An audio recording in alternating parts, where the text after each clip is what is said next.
Assalamualaikum warahmatullahi wabarakatuh. Selamat pagi, semangat belajarnya hari ini adik-adik.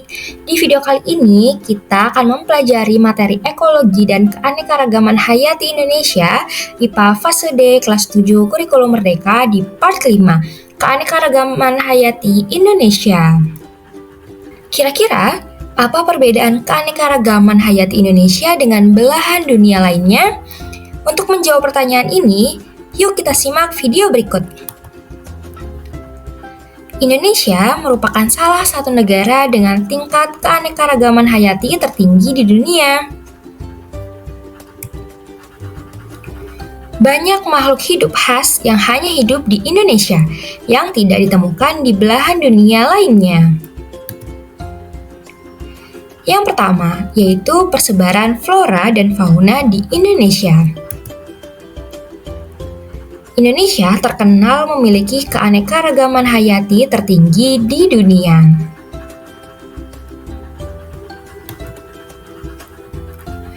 Indonesia memiliki banyak bioma seperti bioma hutan hujan tropis, savana, pantai, dan padang rumput.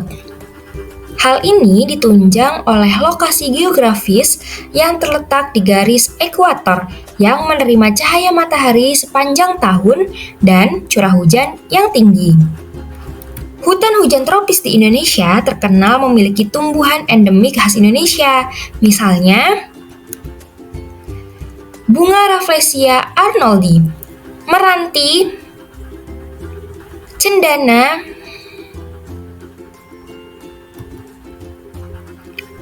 anggrek tebu, daun payung, pohon damar, dan lainnya. Wallace membagi persebaran fauna di Indonesia menjadi dua wilayah, yaitu fauna wilayah barat atau orientalis dan fauna wilayah timur atau australis. Sedangkan Weber membagi persebaran fauna di Indonesia menjadi tiga wilayah, yaitu fauna wilayah barat, peralihan, dan timur. Yang kedua, ancaman keanekaragaman hayati di Indonesia.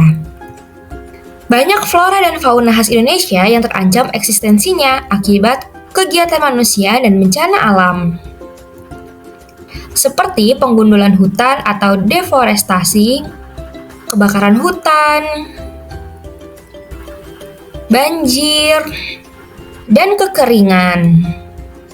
Kira-kira bagaimana pengaruh manusia terhadap ekosistem? Manusia merupakan spesies di bumi yang paling mendominasi. Nah, oleh karena itu, setiap aktivitas manusia akan berpengaruh terhadap keberadaan suatu ekosistem. Yang pertama, pertanian dan produksi pangan. Salah satu kegiatan manusia yang telah dilakukan selama ribuan tahun adalah bercocok tanam untuk menyediakan kebutuhan pangan. Kegiatan manusia di bidang pertanian turut mempengaruhi ekosistem di dunia loh. Penggunaan pupuk kimia secara berlebihan dapat menyebabkan eutrofikasi perairan dan penurunan kesuburan tanah. Banyak organisme non-target yang terbunuh akibat penggunaan pestisida. Pertanian monokultur menyebabkan turunnya keanekaragaman hayati. Banyak tumbuhan yang disingkirkan dan digantikan oleh hanya satu jenis tumbuhan tertentu. Hal ini diperparah dengan seleksi penggunaan bibit unggul yang menyebabkan spesies asli suatu daerah akan sulit ditemukan. Banyak spesies asli Indonesia kalah saing dengan spesies yang sengaja didatangkan dari luar negeri. Sehingga, tidaklah mengherankan beberapa buah-buahan lokal lebih sulit ditemukan dibandingkan dengan buah-buahan impor. Yang kedua, kerusakan habitat. Perkebunan bukanlah habitat alami. Banyak hutan ditebang di Indonesia untuk diubah menjadi lahan perkebunan, diantaranya untuk lahan kelapa sawit.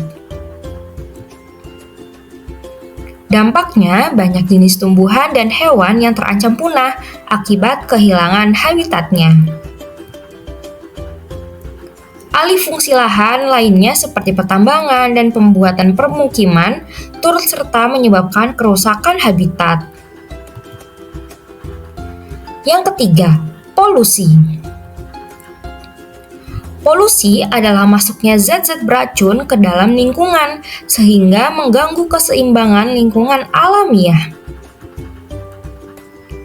Kerusakan lingkungan akibat pencemaran atau polusi terjadi di mana-mana yang berdampak pada menurunnya kemampuan lingkungan untuk memenuhi kebutuhan manusia.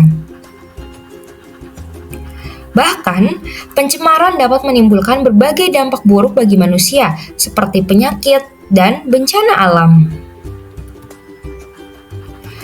Banyak aktivitas manusia yang tidak disadari menyebabkan terjadinya pencemaran, misalnya penggunaan kendaraan bermotor, membuang sampah sembarangan, dan membuang sisa limbah ke sungai secara langsung. Dampak dari polusi menyebabkan banyak peristiwa di dunia, misalnya hujan asam dan pemanasan global. Hujan asam terjadi akibat polutan sulfur oksida dan nitrogen oksida yang bereaksi dengan air di udara. Hujan asam dapat menyebabkan hutan rusak, jembatan mudah berkarat, dan patung banyak yang rusak. Adapun pemanasan global terjadi akibat terakumulasinya gas karbon dioksida di udara sehingga menyebabkan terperangkapnya energi cahaya matahari di bumi. Suhu bumi menjadi meningkat sehingga kutub mencair, permukaan air laut naik, musim yang sulit diprediksi dan gagal panen. Yang keempat, konservasi. Kegiatan manusia yang dapat memperlambat kepunahan organisme adalah dengan melakukan kegiatan konservasi. Kegiatan yang berwawasan lingkungan dapat memperlambat penurunan keanekaragaman hayati. Beberapa kegiatan konservasi yang dapat dilakukan diantaranya adalah penggunaan energi alternatif, kemudian daur ulang sampah, pengolahan limbah, penghijauan. Spesies yang terancam punah dapat dilestarikan dengan strategi pemantauan dan melindungi spesies dan habitatnya, pendidikan, program penangkaran,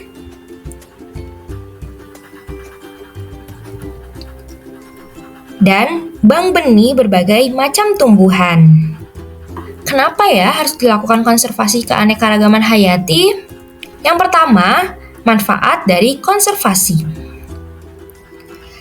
Alam telah memberikan banyak manfaat bagi kehidupan manusia, baik sebagai sumber pangan, papan, maupun sandang.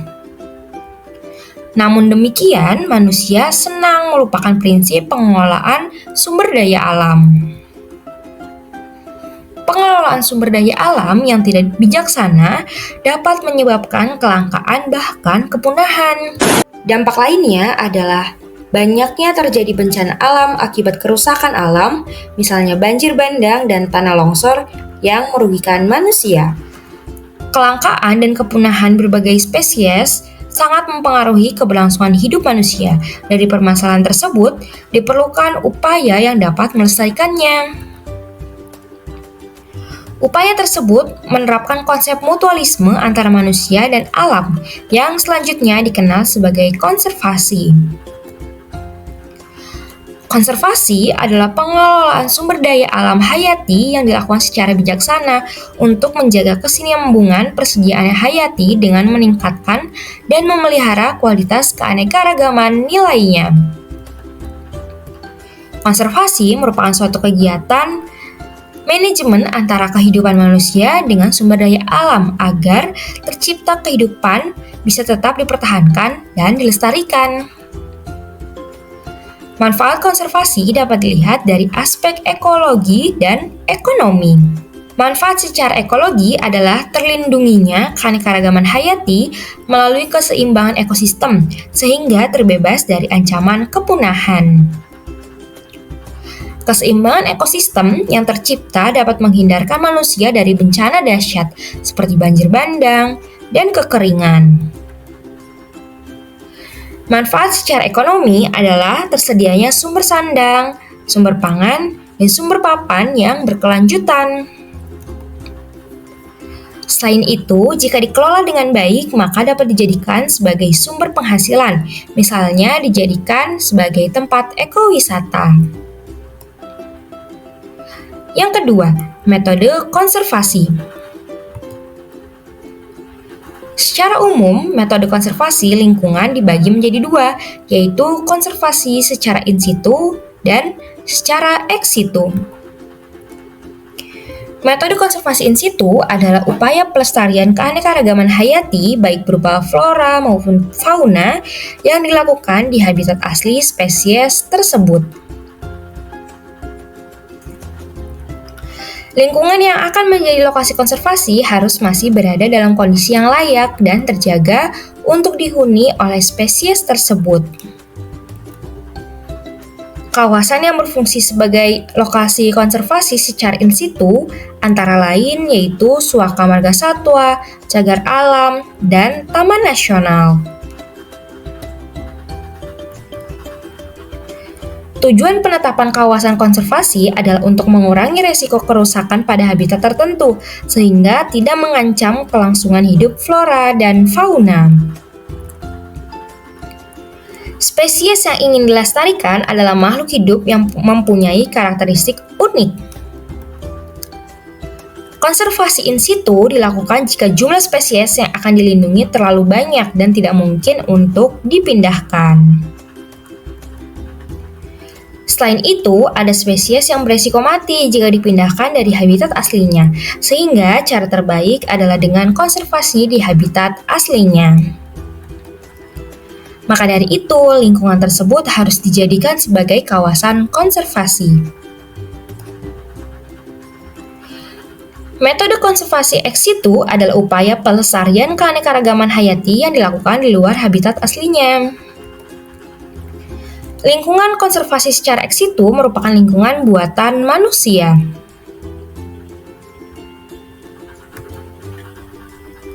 Konservasi ex situ menjadi alternatif apabila habitat asli dari suatu spesies sudah rusak dan butuh waktu yang lama untuk mengembalikan fungsi habitat aslinya. Karakteristik dari habitat buatan adalah wilayahnya tidak terlalu luas dan jumlah populasi yang dikonservasi tidak terlalu banyak.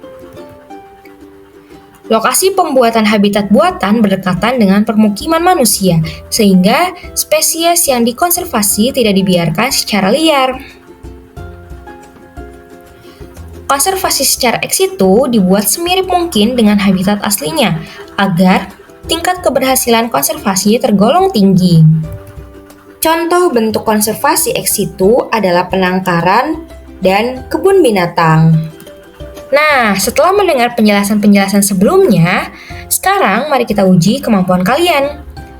Apa perbedaan karakteristik fauna di Indonesia bagian barat dengan Indonesia bagian timur? Nah, tulis jawaban kalian di buku catatan kalian ya. Terima kasih telah menyaksikan video ini. Semoga video ini bermanfaat ya untuk adik-adik mempelajari materi keanekaragaman hayati di Indonesia. Jangan lupa untuk klik tombol like, comment, share, dan subscribe. Dan jangan lupa saksikan video-video berikutnya. Wabillahi taufiq wal hidayah. Wassalamualaikum warahmatullahi wabarakatuh.